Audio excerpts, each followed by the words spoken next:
அடுத்து வரும் நிகழ்ச்சியானது ஜாய்ஸ் மேயர் ஊழியங்களின் நண்பர்கள் மற்றும் பங்காளர்களால் தாங்கப்படுகிறது.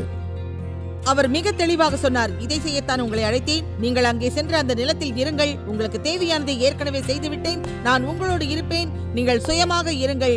உங்கள் கண்கள் ஈவுகளை காணட்டும். பயப்படாதீர்கள், பயப்படாதீர்கள், பயப்படாதீர்கள், பயப்படாதீர்கள். ஆனால் பயத்தை உணராதீர்கள் என்று அவர் சொல்லவில்லை. வேறு எதையும் அவர் சொல்லவில்லை.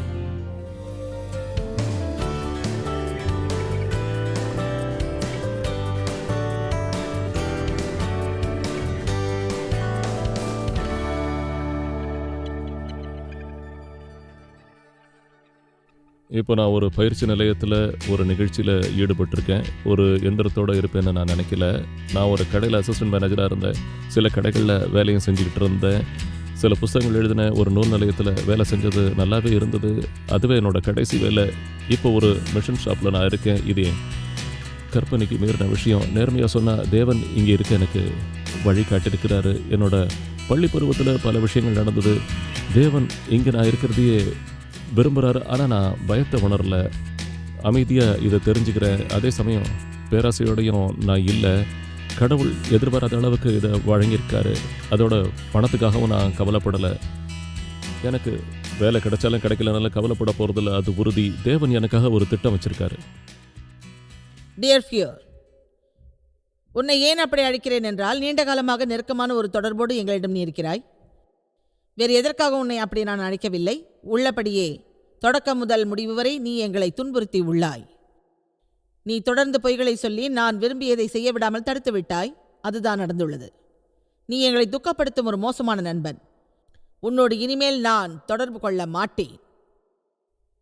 நீ தெரிந்து கொள்வதற்காக இந்த கடிதத்தை எழுதுகிறேன். இந்த நிமிடத்திலிருந்து நான் பயப்பட மாட்டேன். நீ இருப்பதை நான் உணர்ந்தாலும் உன்னுடைய கட்டுப்பாட்டிற்கு நான் தலை வணங்க மாட்டேன். எனக்கு ஒரு நண்பர் உள்ளார். அவர் பெயர் இயேசு. அவர் என்னை விட்டு விலக மாட்டார். என்னை கைவிடவும் மாட்டார். எப்போதும் என்னோடு இருப்பார். அவர் ஒரு வல்லமையான நண்பர். உனக்கு சில வல்லமைகள் இருந்தாலும் அவர் உன்னை விடவும் மிகவும் மகத்தானவர். நீ எனக்கு எதிராக வரலாம், ஆனால் இயேசு என்னிடம் உள்ளார். எனவே என்னுள் இருக்கும் வல்லமை உன்னை விட மகத்தானது.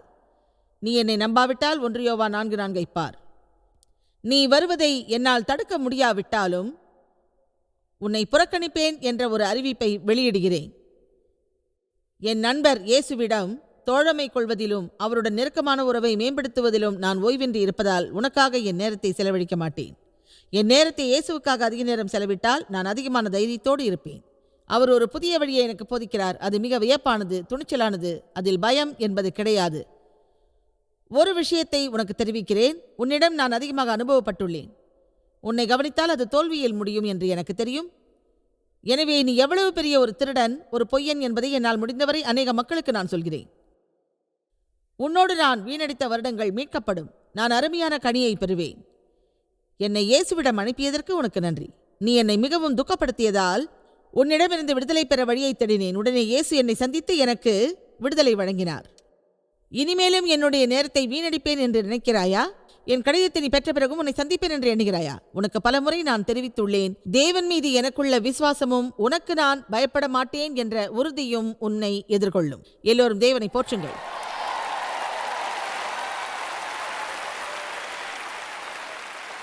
ஆம், நான் கடிதம் எழுதினேன்.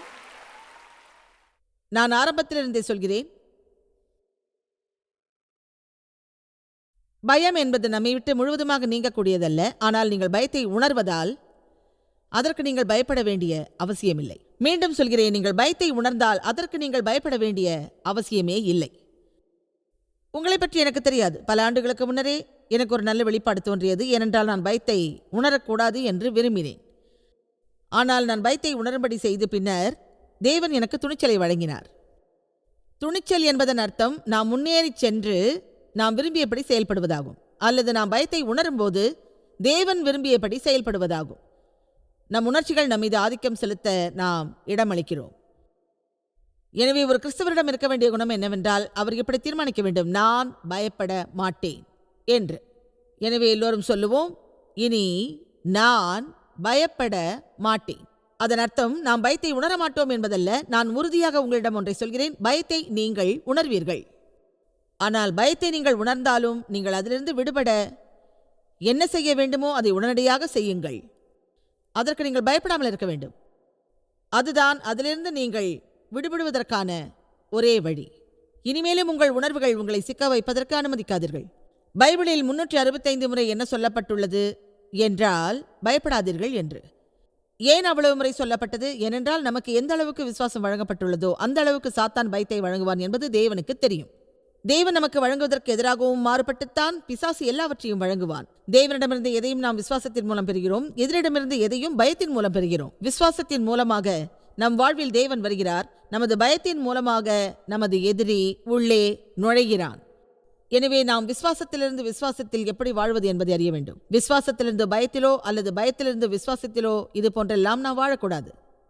தேவன் நாம் எதையாவது செய்ய விரும்பினால் அது நிச்சயமாக நமக்கு பயனளிக்கும் அல்லது வேறு யாருக்காவது பயனளிக்கும். இருந்தாலும் நம் எதிரி நமக்கு எதிராக வருவான், நம்மை பயமுறுத்துவான் என்பதில் நீங்கள் கவனமாக இருங்கள். அவன் நம் மனதில் தவறான எண்ணத்தை விதைப்பான். ஆனால் அந்த எண்ணங்கள் எல்லாம் தேவனின் வார்த்தைக்கு இணக்கமானதல்ல என்பதை நீங்கள் அறிய வேண்டும். அவற்றையெல்லாம் நாம் முறியடிக்க வேண்டும். பிறகு இந்த பிசாசு ஒரு பொய்யன் என்று நாம் சொல்ல வேண்டும். இப்படி சொல்வதை நாம் பயிற்சி செய்வோம். இந்த பிசாசு ஒரு பொய்யன். சரி, இப்போது யோசுவா அதிகாரம் 1 வசனம் 1 தொடங்கி பார்ப்போம். கர்த்தருடைய அடியானாகிய மோசே மரித்த பின்பு கர்த்தர் மோசேயின் ஊழியக்காரனான நூனின் குமாரன் யோசுவாவை நோக்கி, மோசே என்ற என் ஊழியன் மரித்தான், அனைவரும் எழுந்து அவன் இடத்துக்கு செல்லுங்கள் என்றார். வாவ், என்ன ஒரு வேலை! என்ன ஒரு வேலை!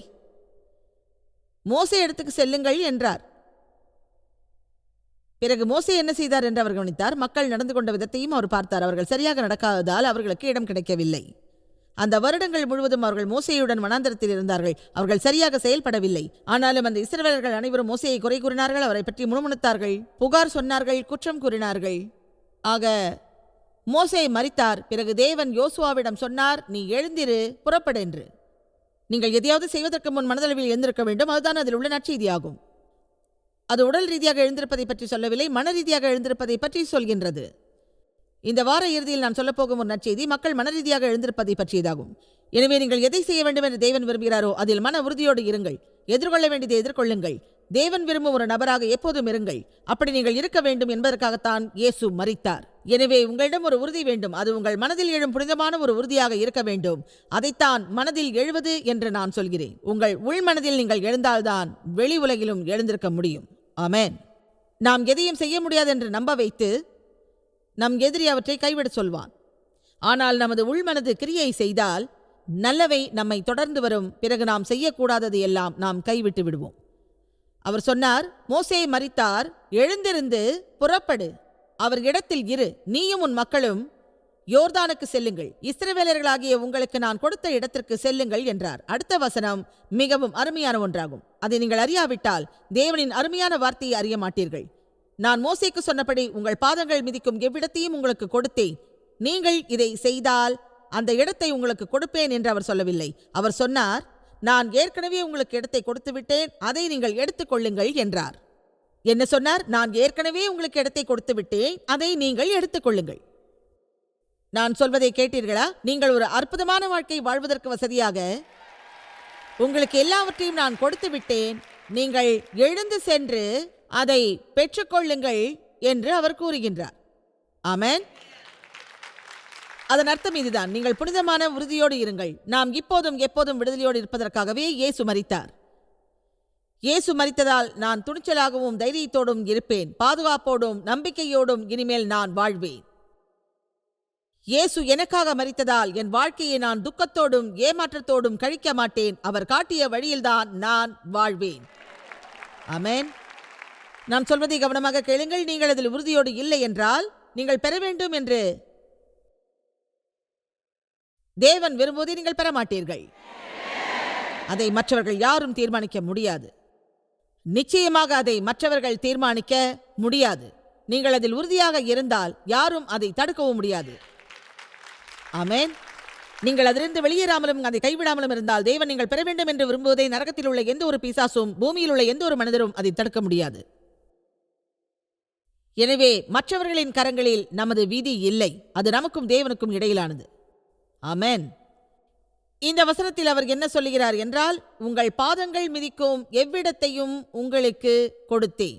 வனாந்திரமும் இந்த லீபனோனும் தொடங்கி ஐபிராத்து நதியான பெரிய நதி மட்டுமுள்ள ஏந்தியரின் நாடு அனைத்தும் சூரியன் மறைகிற திசையான பெரிய கடல் வரைக்கும் உங்கள் எல்லையாய் இருக்கும். 5வது வசனம் மிக அருமை. நீ உயிரோடு இருக்கும் நாளெல்லாம் ஒருவனும் உனக்கு முன்பாக எதிர்த்து நிற்பதில்லை.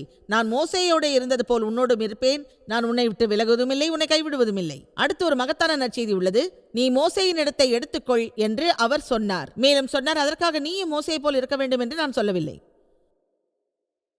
மோசே செய்ததை நீயும் செய்ய வேண்டும், அவர் பேசியபடி நீயும் பேச வேண்டும், அவர் ஜெபித்தபடி நீயும் ஜெபிக்க வேண்டும் என்று நான் சொல்லவில்லை. அவர் உடுத்தியபடி ஆடை உடுத்த வேண்டும், மோசே செய்த காரியத்தை நீயும் செய்ய வேண்டும் என்று நான் சொல்லவில்லை. ஏனென்றால் நான் மோசேயுடன் இருந்ததால் அவர் வெற்றிகரமாக வாழ்ந்தார். எனவே மோசேயுடன் நான் இருந்தது போல உன்னோடும் நான் இருப்பேன். அது நாம் செய்வதை விட மேலானது.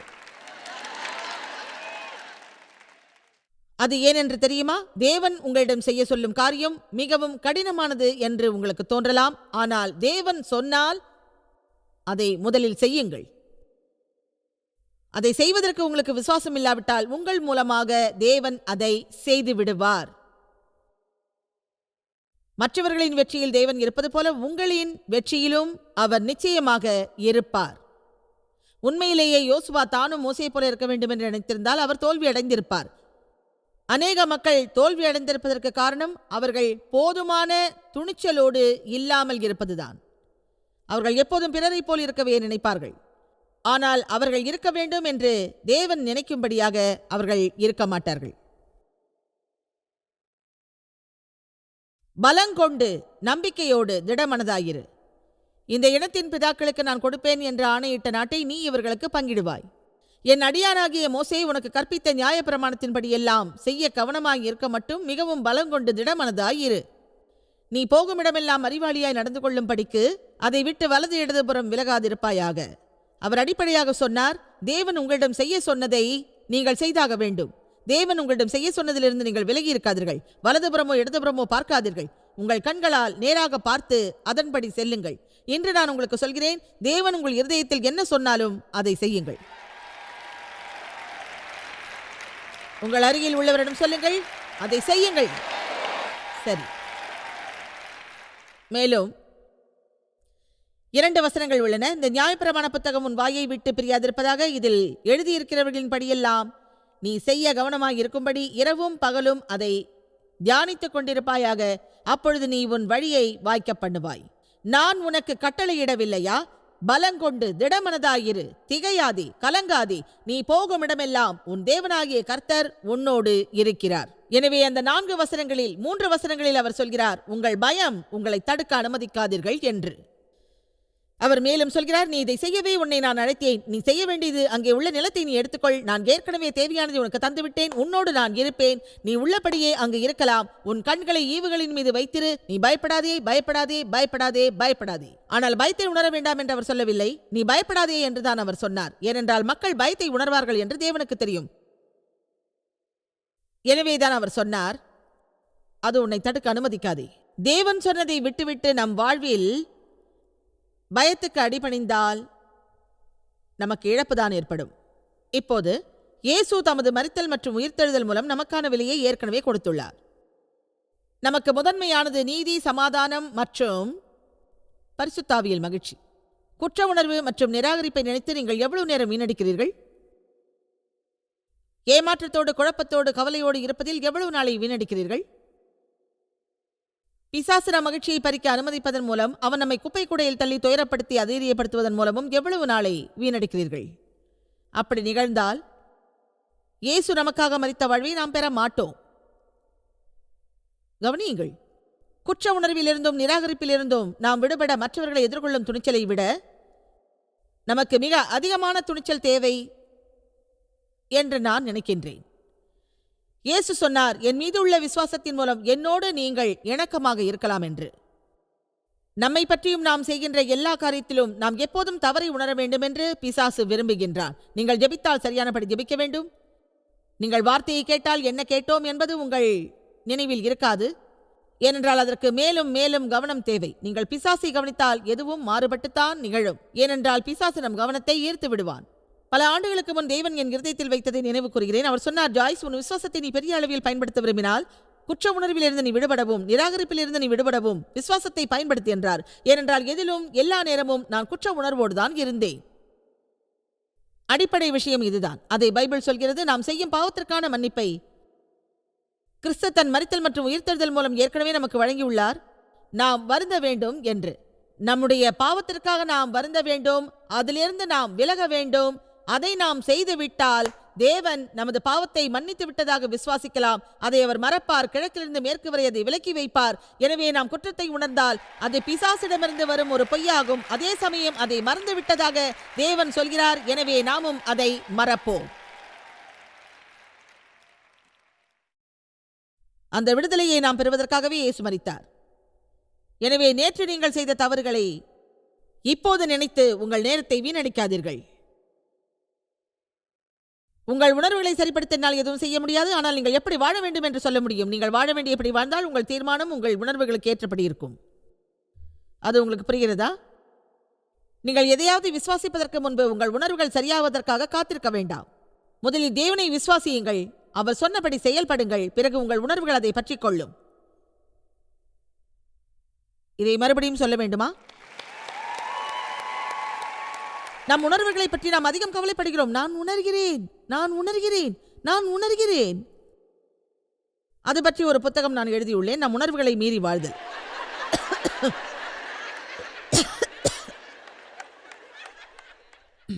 3 வாரங்களுக்கு முன்பு எனக்கு தொண்டை வலியும் இருமலும் இருந்தது. நான் காலரேடோ ஸ்பிரிங்ஸில் இருந்தேன். நான் 3 வாரங்களுக்கு முன்பு அங்கு இருந்தபோது சனிக்கிழமை காலை இப்படி உணர்ந்தேன். சில ஆயிரம் மக்களுக்கு முன்னால் போதிப்பதற்காக நின்று கொண்டு என்னால் பேச முடியவில்லை என்றால் கடைசியில் அது வேடிக்கையாக தோன்றும். ஆனால் அன்று காலையில் நான் திட்டமிட்டபடி போதித்தேன். ஒரு வழியாக அது எனக்கு ஒரு வெற்றிகரமான அனுபவமாக இருந்தது. நான் சொன்னேன், நீங்கள் கேட்பதற்கு விருப்பப்பட்டால் நான் பேசுகிறேன் என்று. அன்றைய நிகழ்ச்சியில் எனக்கு ஏற்பட்ட இருமல் மிகவும் மோசமாக இருந்தது. அதுதான் உண்மை. ஒரு விஷயத்தை சொல்ல நான் விரும்புகிறேன். என்னிடம் எந்தவித தவறும் இல்லை. பிசாசு என் வாயை மூட முயற்சித்தான். ஆனால் அது அங்கே நடக்கவில்லை. மேலும் அதை பற்றி சொல்கிறேன். என் கணவர் சொன்னார், தண்ணிக்குடி தண்ணிக்குடி தண்ணிக்குடி என்று. ஆனால் என் பேச்சை நிறுத்திவிட்டு நான் தண்ணீர் குடிக்கவில்லை. அது இன்னும் என் நினைவில் உள்ளது. நான் செய்தது சரிதானே? உங்கள் உணர்ச்சிகள் உங்கள் வாழ்வில் ஆதிக்கம் செலுத்தக்கூடாது. நீங்கள் குற்றத்தை உணர்வதால் நீங்கள் குற்றவாளி அல்ல. உங்களை மன்னிக்குமாறு தேவனிடம் கேட்டால் அதை முழு மனதோடு கேட்க வேண்டும். அந்த தவறை நீங்கள் மீண்டும் செய்யக்கூடாது. அப்போது நீங்கள் உணர்வதை விட்டுவிட்டு தேவனின் வார்த்தையை மிகவும் விசுவாசிப்பீர்கள். உங்கள் உணர்ச்சிகளை விட தேவனின் வார்த்தையை நீங்கள் மிகவும் விசுவாசித்தால் உங்கள் உணர்ச்சிகள் அதில் கட்டுப்பட்டு விடும் என்பதுதான் உண்மையான விஷயம். ஆமென். எனவே நாம் தேவனை முதலில் விசுவாசிப்போம். மற்றவையெல்லாம் தன்னால் நிகழும். சரியா? இயேசு மரித்ததன் மூலம் தேவனிடம் நாம் நெருக்கமான தொடர்பில் உள்ளோம். நீங்கள் தேவனிடம் மிக நெருக்கமான தொடர்பில் இருக்கிறீர்களா? அதனால் நாம் வல்லமை பெறுவோம். நமக்கு வல்லமை வரும். பிறகு நாம் வேறு எங்கும் சென்று ஏற்க வேண்டியதில்லை. எனக்கு அது மிகவும் கடினம். நம்மிடம் வல்லமை உள்ளது. அந்த வல்லமை தான் கிறிஸ்துவை உயிர்த்தெழச் செய்து அது நம்மில் வாழ்கிறது. கிறிஸ்துவே நமது பலம். அவர் மூலமாக நமக்கு தேவையானதை நாம் என்றும் செய்யலாம். ஒன்றை உங்களிடம் சொல்கிறேன். நீங்கள் ஒரு அழகான தாய். உங்கள் கணவர் உங்களை ஒதுக்கிவிட்டு வேறு ஒரு பெண்ணிடம் சென்றால், உங்கள் பிள்ளைகள் மீது அவர் அக்கறை காட்டவில்லை என்றால், நீங்கள் தனியாக விடப்பட்டு அவர்களை வளர்க்க வேண்டிய ஒரு நிலை ஏற்பட்டால், இது எனக்கு மிகவும் கடினம், இது என்னால் செய்ய முடியாது என்று சொல்லாதீர்கள். எனது பலமாக உள்ள கிறிஸ்துவின் மூலம் எனக்கு தேவைப்பட்டதை செய்வேன் என்று சொல்லுங்கள். தேவன் உங்களுக்கு எதையும் வழங்குவார். உங்களுக்கு நல்ல வழியை காட்டுவார். நீங்கள் ஒரு தாயாகவோ தந்தையாகவோ பாட்டியாகவோ தாத்தாவாகவோ வேறு யாராகவோ இருந்தாலும் தேவன் உங்களோடு இருப்பார். அதன் மூலம் உங்களுக்கு தேவைப்படுவதை நீங்கள் செய்யலாம். நீங்கள் தேவனை விசுவாசிக்காவிட்டால் அது நிச்சயம் நிகழாது. நாம் சுயநலத்திலிருந்து விடுபடலாம். தேவன் விரும்பும் ஒரு நபராக நாம் இருக்கலாம். கட்டுகளில் இருந்தும் போதை பழக்கத்திலிருந்தும் பயத்திலிருந்தும் விடுபடலாம். நமது பாவங்கள் அனைத்தும் இப்போதும் எப்போதும் மன்னிக்கப்படும். அது மேலும் தொடரும். நம் நம்பிக்கையே வாழ்க்கை. எபேசியர் 3:20 சிலவற்றை உங்களோடு பகிர்கிறேன். இந்த அதிகாரம் மிகவும் பிரசித்தமானது. இந்த பக்கம் நம்மோடு எபேசியர் 3:20 மக்கள் பலர் இருக்கிறார்கள். நல்ல விஷயம். எபேசியர் 3:20 மக்களோடு இப்போது நாம் பேசலாம். உங்களை பத்தி எனக்கு தெரியாது, அது ரொம்ப நல்லது. தேவனை போற்றுவோம். இங்கிருந்து நீங்கள் செல்வதற்கு முன்பாக அதை நீங்கள் அறிவீர்கள், அது உறுதி. பல ஆண்டுகளாக நாம் வேத வசனங்களை படிப்போம். ஆனால் அதன்படி இருக்க மாட்டோம். நாம் கேட்கிறதற்கும் நினைக்கிறதற்கும் மிகவும் அதிகமாக நமக்குள்ளே செயல்படும் அவருடைய வல்லமையின்படியே நமக்கு செய்ய வல்லவராகிய அவருக்கு மகிமை உண்டாவதாக நமது உயர்வான ஜெபத்திற்கும் விருப்பத்திற்கும் எண்ணங்களுக்கும் எதிர்பார்ப்புகளுக்கும் கனவுகளுக்கும் மேலாக அது இருக்கும். தேவன் அபரிமிதமாக நிறைவாக நமது எல்லா எதிர்பார்ப்புகளுக்கும் மேலாக நாம் நினைப்பதற்கும் கேட்பதற்கும் அதிகமாகவே வழங்கக்கூடியவர். அதைத்தான் வேத வசனம் சொல்கிறது, நமக்குள்ளே செயல்படும் அவருடைய வல்லமையின்படியே வழங்கப்படும் என்று. அந்த வேத வசனத்தை படிக்கும்போது நமக்கு தோன்றுவது இதுதான், நாம் எதையும் தேவனிடம் கேட்கலாம், அவர் அதை வழங்குவார். நான் அதை வேறு விதமாக நினைக்கின்றேன். அதாவது நாம் எதை வேண்டுமானாலும் தேவனிடம் கேட்கலாம், அதை தேவன் வழங்குவார். ஏனென்றால் அவரது வல்லமை நம்மில் கிரியை செய்கிறது. தேவன் எனக்கு ஆற்றுதல் தந்து என் தேவைகளை நிறைவேற்ற செய்வார். கவனியுங்கள், அதை சரியாக படிக்க வேண்டும். நான் எல்லா மொழிபெயர்ப்புகளையும் படித்தேன், அவை அனைத்துமே அப்படித்தான் சொல்கிறது. தேவன் நம் மூலமே காரியம் செய்கிறார். அதுவே சரி, தேவன் நமக்காக காரியம் செய்கிறார். நாம் வெகு நாட்களாக காத்திருந்து தேவன் நமக்கு செய்ய வேண்டியது எல்லாம் செய்வார் என்று நினைத்துக் கொண்டிருக்கிறோம். ஆனால் நாம் கேட்க வேண்டியது என்னவென்றால், தேவனே, இது எனக்கு வேண்டும் என்று உம்மிடம் கேட்கிறேன், அது என் மூலமாக நீர் செய்வீர் என்று நான் அறிவேன். நாம் இருவரும் பங்குதாரர்கள். எனவே நீர் என்னோடு இருந்தால் நீர் சொல்லும் எல்லாவற்றையும் நான் செய்வேன். தேவனை போற்றுங்கள். அதை எவ்வளவு பேர் அறிந்துள்ளீர்கள்? ஏனென்றால் அது மிக முக்கியமானது. தேவனே, எனக்கு ஒரு அற்புதம் தேவை, எனக்கு ஒரு முன்னேற்றம் தேவை. தேவனே, எனக்கு ஒரு அற்புதம் தேவை, என் கடன் தீர வேண்டும். தேவன் என்ன செய்வார் என்று சொல்கிறேன், அவர் உங்களுக்கு ஒரு வேலை தருவார்.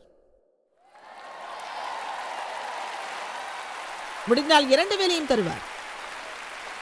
அவர் உங்களுக்கு ஓவர் டைம் தருவார். ஆமென். நாம் செய்தவற்றை எல்லாம் தேவன் மாற்ற வேண்டும் என்று நாம் விரும்புவது சரியல்ல. தேவன் நமக்கு உதவுவார். தேவன் உங்கள் திருமணத்திற்கு உதவுவார். ஆனால் அதே சமயம் உங்கள் வாயை மூடிக்கொண்டிருங்கள், எப்போதும் விவாதம் செய்யாதீர்கள் என்றும் சொல்வார். இது இதமாக இருக்கும் இரவல்ல. உங்களில் எவ்வளவு பேர் தேவன் பிறரை மாற்ற வேண்டும் என்று விரும்புகிறீர்கள்? அவர்கள் நம்மை நல்லபடியாக நடத்தினால் நமக்கு மகிழ்ச்சியான வாழ்க்கை இருக்கும். தேவன் சொல்கிறார், மற்றவர்களை பற்றி நீ கவலைப்படாதே, நான் உன்னை மாற்றுகிறேன், நான் உன்னில் கிரியை செய்கிறேன், உன் மூலமாக பலவற்றை நான் செய்கிறேன். நமது எதிர்பார்ப்பிற்கும் மேலாக நாம் கேட்பதற்கும் கூடுதலாக நிறைவாகவும் அதிகப்படியாகவும் தேவன் செய்வார். எனவே அவரது வல்லமை நம்மில் கிரியை செய்கிறது என்பதை நீங்கள் முதலில் அறியுங்கள். நம்மில் அவருடைய வல்லமை எந்த அளவுக்கு கிரியை செய்கிறது என்பதை நாம் தெரிந்து கொண்டால்தான் அந்த வல்லமை நமக்குள் கிரியை செய்யும். ஆமென். தேவன் நமக்குள் என்றும் வேலை செய்கின்றார். இதுதான் நாம் விடுதலை பெறுவதற்கான நேரம். நாம் பயத்தை எதிர்கொள்ள ஜெபமும் துணிச்சலும் தேவை. அதன் மூலம் நாம் முன்னேறலாம். ஒரு காரியத்தை செய்வது எளிதானதல்ல என்று ஒருவர் நினைத்தால், அவருக்கு துணிச்சல் இருந்தால் அவரால் அதை செய்ய முடியும். பயத்தை துணிச்சலால் எதிர்கொள்வோம். எனக்கு பயம் உள்ளது, ஆனால் நான் செய்வதை அது தடுக்க முடியாது. நாம் பயத்தை உணராவிட்டால் துணிச்சல் தேவைப்படாது. எனவே பயமின்றி வாழ முதலில் தீர்மானிப்போம். இப்போது உங்கள் வாழ்வில் தேவனின் விருப்பத்தோடு துணிச்சலை பெறுவதை பற்றி இப்போது நான் பேசப் போகிறேன். அநேக மக்கள் என்னிடம் கேட்பார்கள், என் வாழ்வில் தேவனின் விருப்பம் என்ன? ஜாய்ஸ், எனக்கான தேவனுடைய விருப்பத்தை பற்றி நீங்க என்ன நினைக்கிறீங்க? எனக்கு தெரியாது. இப்போதும் நான் செயல்படுவதை பற்றியே நினைக்கிறேன். ஜாய்ஸ், நான் என்ன செய்யணும்னு நீங்க நினைக்கிறீங்க? எனக்கு தெரியாது. முதலில் ஜெபி, பிறகு தேவன் அழைப்பார். அதைத்தான் நான் செய்தேன். பிறருக்கு ஆலோசனை சொல்ல வேண்டாம் என்று நான் சொல்லவில்லை. ஆனால் அதில் தவறு நடந்து விடுமோ என்று நீங்கள் பயப்படலாம். நாம் தவறு செய்து விடுவோமே என்று தீர்மானம் எடுக்க மாட்டோம். சற்று யோசியுங்கள். நீங்கள் 1000 தவறுகள் செய்தாலும் அது ஒரு எண்ணிக்கை அல்ல. அதாவது நீங்கள் 1000 தவறுகள் தொடர்ந்து செய்தாலும் அது கணக்கில் வராது. நீங்கள் எத்தனை 1000 தவறுகள் செய்தாலும் அது எண்ணிக்கையில் வராது. அதை ஒரு தவறு என்றுதான் சொல்லுவார்கள். ஒரு தவறிலிருந்து நீங்கள் விரைவாக விடுபட வேண்டுமென்றால் நான் ஒரு தவறு செய்தேன் என்று சொல்லுங்கள். அதற்காக மன்னிப்பு கேட்பதையும் பிறரிடமிருந்து ஒளிந்து மறைவதையும் விட்டுவிட்டு இப்படி சொல்லுங்கள், நான் தேவனை இழந்தேன், அதை நான் செய்ய அவர் விரும்புவார் என்று நினைத்தேன். நீங்கள் ஜெபிக்கும் வரை வாழ்வில் தோற்க மாட்டீர்கள். நீங்கள் தோற்பதற்கு ஒரே ஒரு காரணம் ஜெபிப்பதை நிறுத்துவதுதான். தேவன் விரும்பும்படி நீங்கள் வாழ வேண்டும் என்றால் பயத்துக்கு இடம் கொடுக்காதீர்கள். விசுவாசத்தோடு தீர்மானம் செய்பவர்களைக் கண்டு தேவன் வியப்படைவார். அதன் மூலமாக அவர்களுடைய வாழ்க்கை மலரும். பயத்திற்கு இடம் கொடுக்காதீர்கள். மாறாக தைரியமாக வாழுங்கள். பயத்தை வெல்வதற்கான ஒரே வழி துணிச்சலோடு இருப்பதுதான். எனவே எப்போதும் இப்படியாக சிந்திக்காதீர்கள், எப்படி பயமில்லாமல் இருப்பது, எப்படி பயமில்லாமல் இருப்பது என்று நான் துணிச்சலோடு இருப்பேன் என்ற ஒரு மனநிலையோடு இருங்கள். இந்த ஊழியத்தை உலகமெங்கும் சாத்தியமாக்கும் நண்பர்களுக்கும் பங்காளர்களுக்கும் எங்களது நன்றியையும் பாராட்டுகளையும் தெரிவிக்கிறோம். ஒன்றாய் இணைந்து நாம் பசி உழவுகளை போஷித்து உடைகளை கொடுத்து தேசங்களுக்கு சுவிசேஷத்தை சொல்லி வருகிறோம். எங்களை தொடர்பு கொண்டு www.jmmindia.org உங்கள் ஜெபத் தேவைகள் மற்றும் எங்களின் வெளியீடுகள் பற்றி அறிந்து ஜாய்ஸ் அவர்கள் நிகழ்ச்சிகளை அறிந்து எங்களோடு இணைந்து தேவ அன்பை உலகிற்கு பரவச் செய்யுங்கள்.